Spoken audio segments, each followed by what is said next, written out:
antes que me olvide. La semana pasada estuvimos viendo algunos enfoques para sistemas de tiempo real, el, el lazo, el bucle y el background y foreground eran dos aproximaciones. Y finalmente, bueno, mostramos que ambas tenían algunas falencias y terminamos cayendo que otra alternativa es usar sistema operativo de tiempo real.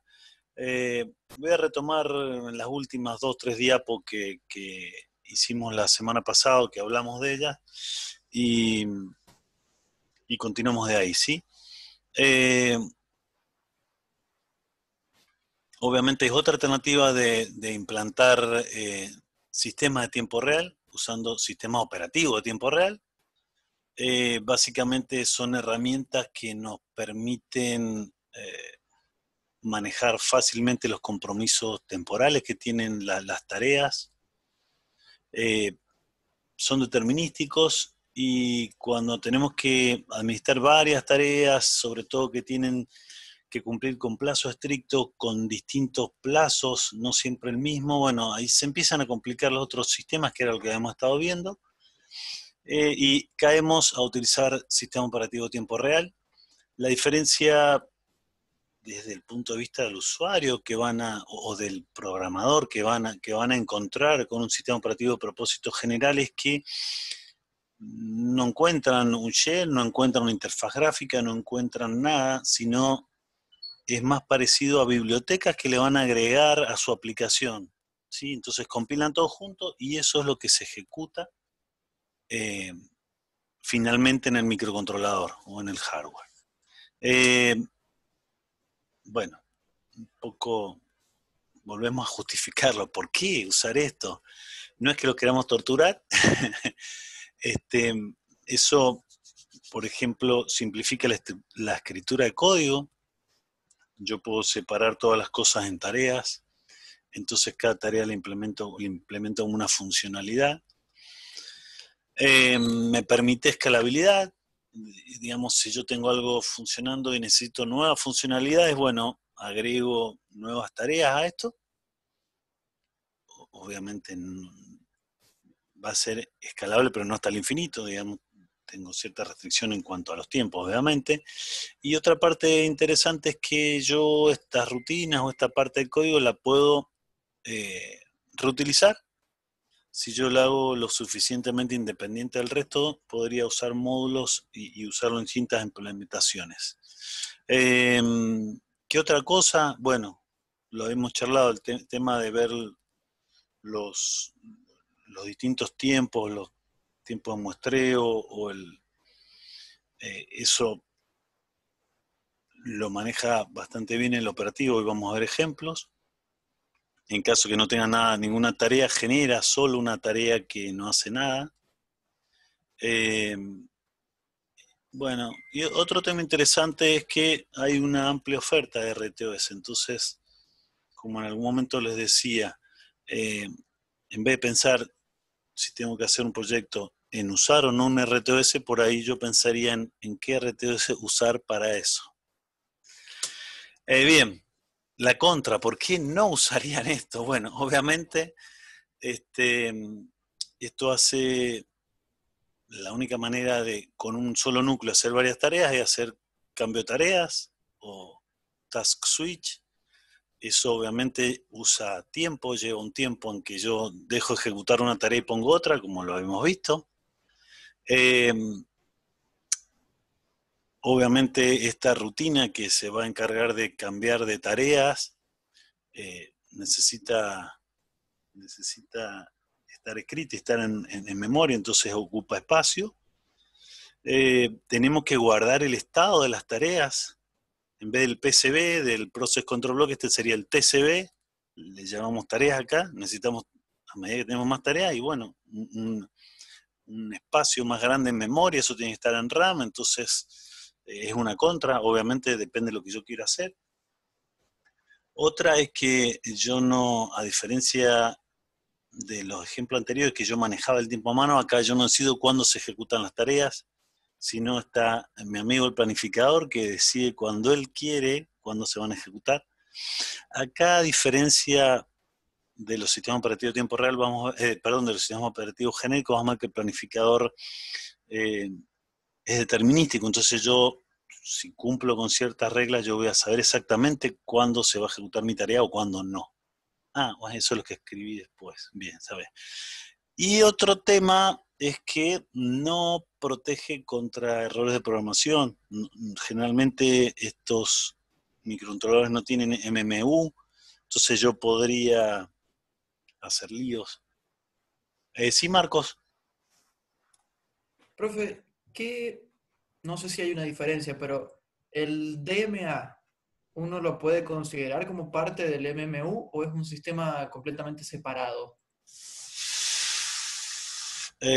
No, son dos cosas distintas. El DMU es cuando vos necesitas o cuando vos podés copiar bloques de memoria de un lado a otro sin pasar por la CPU, mientras que, o sea, vos para copiar algo de memoria deberías cargarlo en un registro y llevarlo a otro lado. El DMA lo que hace es evitar ese paso por la CPU. El MMU lo que hace es hacer lo que veamos la conversión de que tenemos un bus que iba desde los pines del procesador a la RAM, entonces yo lo que direccionaba el procesador es donde iba a parar, donde leía el dato físicamente. Esa cajita normalmente en estos dispositivos no está, entonces, bueno, si tengo errores, bueno, estos operativos no me protegen como antes, que si había un programa que estaba mal hecho, explotaba ese programa y los otros seguían. Acá no. De hecho, si hacen algunas pruebas por ahí no les van a dar nada y les va a dar un error de stack porque se fue todo al pasto. Bien. Primero, Carlos, sí, ¿puedo hacer una dale, acotación a la dale, consulta? dale. Eh, eh, el DMA, digamos, volviendo a lo que habíamos visto en la unidad 1 de el manejo de memoria, el programador, ¿sí? En general no tiene un contacto físico, no tiene una visión directa de la memoria física, ¿sí? Justamente porque tenemos traducciones, segmentación, paginación, la MMU interviniendo, ¿sí? O sea, el programador está abstraído de la memoria física. En contrapartida, DMA, como bien dijo Carlos, permite a los dispositivos acceder a la memoria sin pasar a través del CPU. Pero la DMA entiende solo de memoria física, ¿sí? No hay ninguna abstracción interviniendo ahí, sino simplemente un dispositivo que deja determinados datos directamente en la memoria física. Después el programador, para acceder a esos datos, va a tener una determinada cantidad de abstracciones en función del sistema para poder accederlos. Solo eso. Ok, muchas gracias, Eva, por la aclaración. Bien, entonces, primera diferencia, quizá de nomenclatura o no, pero bueno, cuando hablemos de RTOS, Sistema Operativo de Tiempo Real, siempre vamos a hablar de tareas. Son tareas todas, ¿sí? Es la unidad básica de planificación. El planificador que entiende, tareas. No entiende ni procesos ni hilos, tareas. Podríamos verlas más o menos como hilos, pero tienen alguna diferencia. Obviamente, estas tareas, ¿cómo las implanto? ¿Cómo las hago? Bueno, escribo una función y cada una de estas funciones, que son tareas, trabaja como si estuviera sola en esa CPU. A diferencia de hilos o de procesos, estas tareas no deberían terminar nunca, deberían ejecutarse siempre, deben estar en un bucle, perdón, infinito, nunca deberían terminar.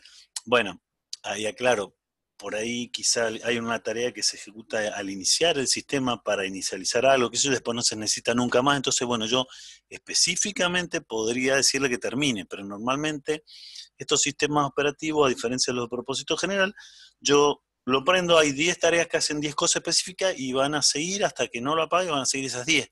No se agregan ni se sacan así a gusto del usuario tareas, porque bueno, eso seguramente va a cambiar los tiempos de respuesta, va a cambiar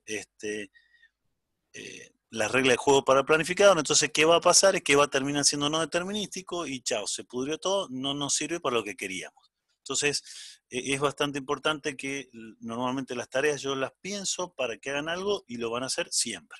No deben terminar nunca. ¿Qué otra cosa?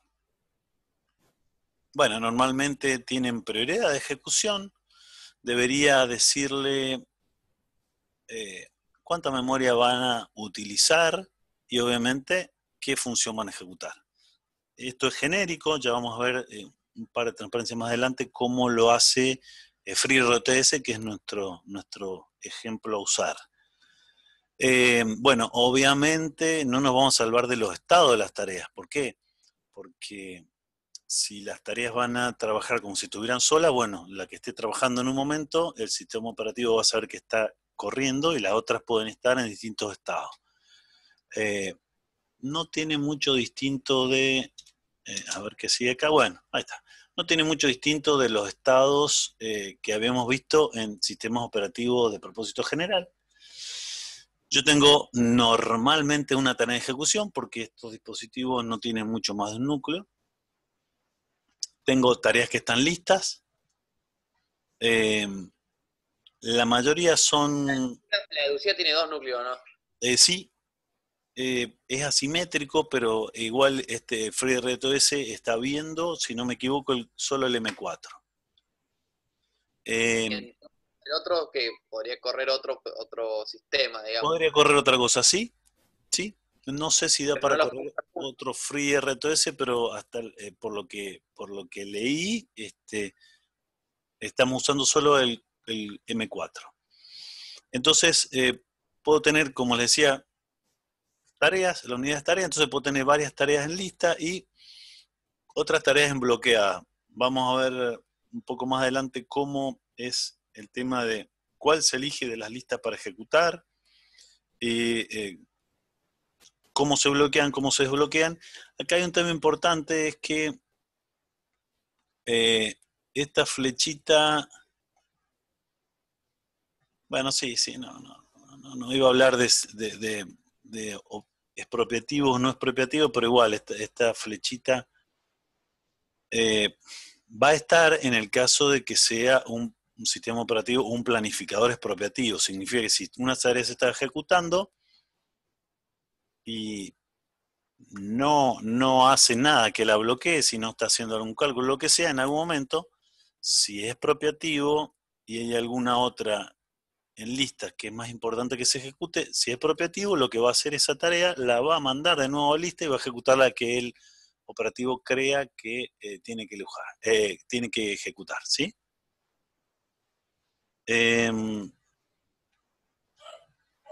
A ver. Pero no, vamos a ir viendo ejemplos. Normalmente, no, vamos a ir viendo ejemplos, lo vamos a dejar ahí. Bueno, lo que les comentaba recién de el planificador, los cooperativos normalmente, un tema importante, bueno, en realidad lo que hace el sistema operativo de tiempo real maneja las tareas de primer plano, ¿sí? Las de segundo plano la van a seguir manejando las interrupciones, ¿sí? Yo me voy a encargar de organizar las de primer plano, que es lo que metíamos en el bucle scan y se nos hacía lío. Bien, cada una de estas tareas, si es cooperativo, mientras se ejecuta, se va a ejecutar hasta nuevo aviso. Entonces ella debería encargarse de la tarea, o sea, el programador, que periódicamente llamar al planificador a ver si hay alguna tarea más importante que hacer que la que se está ejecutando, ¿sí? Entonces, si yo tengo un bucle largo, bueno, cada iteración de ese bucle podría desafectar el uso de la CPU y llamar al planificador a ver si tiene alguna otra tarea quizá más prioritaria para ejecutar, o por más que no sea un bucle largo, si llevo mucho tiempo ejecutándola, también podría desafectarlo y llamar al planificador.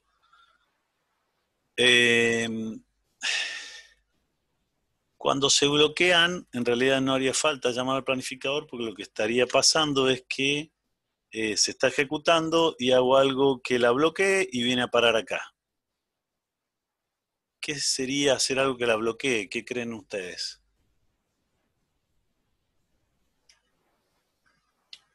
¿Y una llamada a sistema o esperar alguna lectura externa? Bueno, la mala ahora es que no tenemos distintos niveles de privilegio, así que no hay llamadas a sistema. Pueden haber funciones que están implementadas en el operativo, pero ya no como sistema, llamadas a sistema no hay. No, sería esperar una entrada-salida. Normalmente deberían, claro, pero yo ahí voy a tener que hacer algo para que se bloquee esperando entrada-salida. Necesito hacer yo específicamente algo para esperar por un evento, generalmente una interrupción de algo. Y la otra es, yo también se podría quedar bloqueada si yo pongo específicamente a que la tarea espere un tiempo determinado. Supónganse que es una tarea periódica, entonces yo quiero que se quede o que no haga nada hasta dentro de, no sé, un segundo. Yo lo que puedo hacer es hacer ejecutar una función del operativo que lo que hace es esperar ese segundo, pero lo que hace el operativo es la pasa bloqueada, entonces puede elegir de esta lista otra a ejecutarse. ¿Está? Bien, mientras que los expropiativos,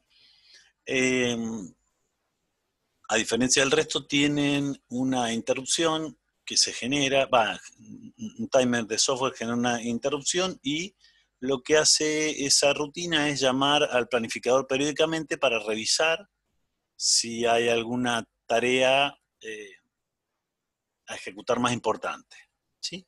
Normalmente, dependiendo del operativo, esto lo hacen o eligen las tareas que tienen más prioridad.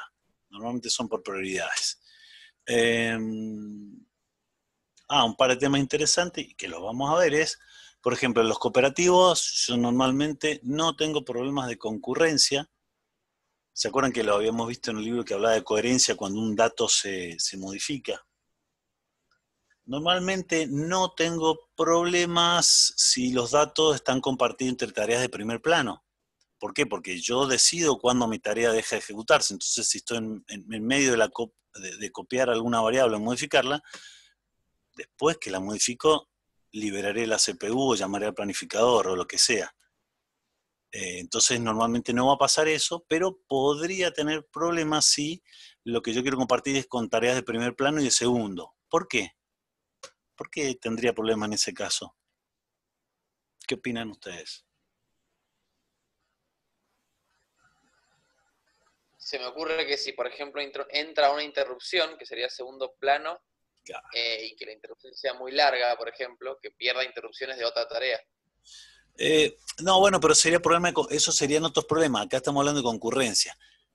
Claro, ¿no? Que la interrupción modifique algún valor que estoy leyendo en el primer plano, digamos. Claro, tal cual, que la tarea de primer plano estaba justo copiando algo y viene la interrupción de segundo plano, ping, y se ejecuta, y como es una interrupción de hardware, la va a ejecutar en ese momento, entonces ahí voy a tener problema. ¿Qué es lo que nos estaba pasando primer, segundo plano con el tema de la hora? ¿Se acuerdan que cambiaba la hora y quedaban los segundos mal? Y cambiaba de minuto. Bueno, ese sería el ejemplo que nos podría pasar. De todas maneras, es más fácil darse cuenta del problema. Es más sencillo este tipo de sistema operativo, hacer la codificación de nuestras tareas, y obviamente necesita menos recursos de hardware. Lo único que las latencias de primer plano, de las tareas de primer plano, ya dependen del programador. Es cada cuánto a mí se me ocurre liberar mi tarea, porque creo que ya lleva mucho tiempo usando la CPU, y ahí correr el planificador a ver si hay otra tarea importante a ejecutarse, ¿está? O sea, esas son las contras de los cooperativos, las últimas dos. De todas maneras, casi no se usan o por ahí para cosas sencillas, normalmente vamos a usar los expropiativos. Obviamente esto tiene mucha más baja latencia, pero bueno, tenemos que tener cuidado ahora con recursos compartidos, porque podría tener problemas de concurrencia o coherencia, como llaman acá. Bueno, por ahí es más difícil implementarlos en esto. Ahora sí, bueno, eso fue una intro genérica de sistema operativo. Ahora vamos a hablar de FreeRTOS. Hay muchos sistemas operativos de tiempo real, decenas seguro. Esto es GPL, FreeRTOS. Es importante que hay una gran comunidad y mucha documentación disponible. Por ahí a la hora de seleccionar algo está bueno tener soporte y tener información. Si ustedes googlean FreeRTOS en la web, bueno, se van a cansar de encontrar información. Uy, quedan 10 minutos, todavía no he hecho nada, por favor. Bien, otra cosa interesante que tiene es que hay una versión, esta no es libre, pero se llama SafeRTOS, que es, supongo que un fork de FreeRTOS, es licenciado, pero tiene una certificación para sistemas de misión crítica. Hay otra también que es comercial, que se llama OpenRTOS, basada de alguna manera en FreeRTOS, pero si ustedes necesitan para algo tener soporte, bueno, lo pueden tener. Está mayormente, bueno, está desarrollado mayormente en C, así que vamos a seguir programando en C. Lo bueno de esto es que está aportado a muchos procesadores, entonces si ustedes tienen alguna placa más o menos conocida, probablemente corra FreeRTOS, si no, bueno, hay que portarlo y puede ser más o menos complicado, pero se puede hacer. Este operativo puede trabajar de manera cooperativa o expropiativa. Nosotros vamos a usar expropiativa directamente. Está bueno el binario o el firmware que le sube al microcontrolador es solo con las bibliotecas que utiliza, y además hay muchas bibliotecas que no tienen que ver con FreeRTOS, pero que ya están incorporadas, bibliotecas de conectividad, de un montón de cosas, ¿sí? Que no van a tener que hacer de cero ustedes. Entonces, la verdad que está interesante este operativo. ¿Qué más tengo acá? Bien, bueno. ¿Cómo es esto de portado a muchas plataformas? O sea, yo tengo una placa. Sí. ¿Cómo para que tenga FreeRTOS? Metete al sitio FreeRTOS y fíjate plataformas y te da el listado de todas las que soporta. Desde los procesadores hasta las placas que usan procesadores. Entonces deberías ver, digamos, qué procesador tenés, si está portado ese procesador, y después la placa en especial, porque, digamos, no solo el procesador, sino el hardware adicional que tiene la placa.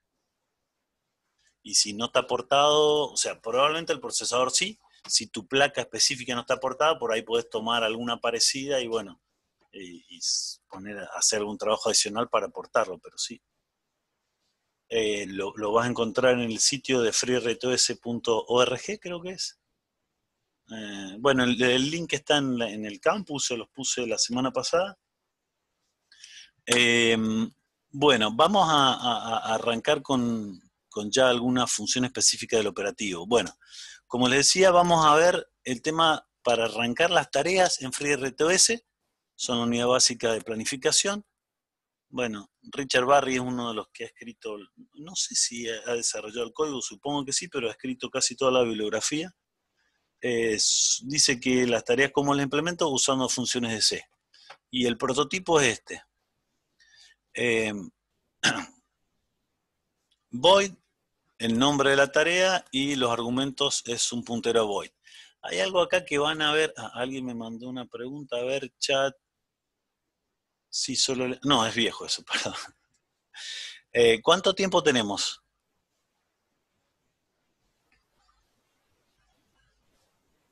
Seis minutos y medio. Ok, bien. Bueno, van a ver algo, tiene que ver con la nomenclatura, no quiero perder demasiado tiempo en eso, pero van a ver que, por ejemplo, las funciones si lo que retornan es un void, van a ver que todas las funciones deberían empezar con B corta, explicando eso. Si, por ejemplo, los argumentos, los parámetros son un puntero, van a ver puntero a void, esto significa eso. ¿Qué otra cosa? Bueno, hay varias cosas más, pero vamos a ir viéndolo en respecto a la nomenclatura, porque por ahí van a haber unos nombres y cosas medias raras y está todo bastante bien organizado. Yo creo que lo han hecho ingenieros por lo estructurados que son, pero la verdad que está bueno, una vez que entienden la nomenclatura, se dan rápidamente cuenta cuando ven el nombre de una función que hace, que devuelve y cosas por el estilo. Bueno, cada tarea sí tiene su propio punto de entrada, que sería el nombre de la tarea, en este caso se llama B tarea ejemplo. Y esa tarea tiene que tener alguna inicialización y un lazo de control que no tiene que terminar nunca. Obviamente podría, si yo no necesito la puedo eliminar, pero no debería por error terminar. Si necesitara en algún momento tareas nuevas, también se puede crear una, y las tareas son más parecidas a los hilos. Cualquier tarea podría crear una nueva tarea, ¿sí? Son todas hermanas, me refiero, no hay jerarquía. De todas maneras, como les decía, lo normal es que uno arranca con X cantidad de tareas para que hagan cosas específicas y no cambiar demasiado, no es que se creen todo el tiempo tareas y se terminen. O al menos ese no es el objetivo, o no es la idea de estos sistemas operativos. Bien, entonces vamos a ver cómo crear una tarea. Bien, se las presento, esta es la llamada sistema para crearlo. X task create. Para arrancar la mayoría de las funciones, lo primero, como decía, lo primero que tienen es el tipo de variable que retorna. X es una variable del tipo definida por usuario, ¿sí? Por eso me pone una X. Y lo segundo que dice es en qué función está implementada esa, o en qué módulo está implementada esa función, ¿sí?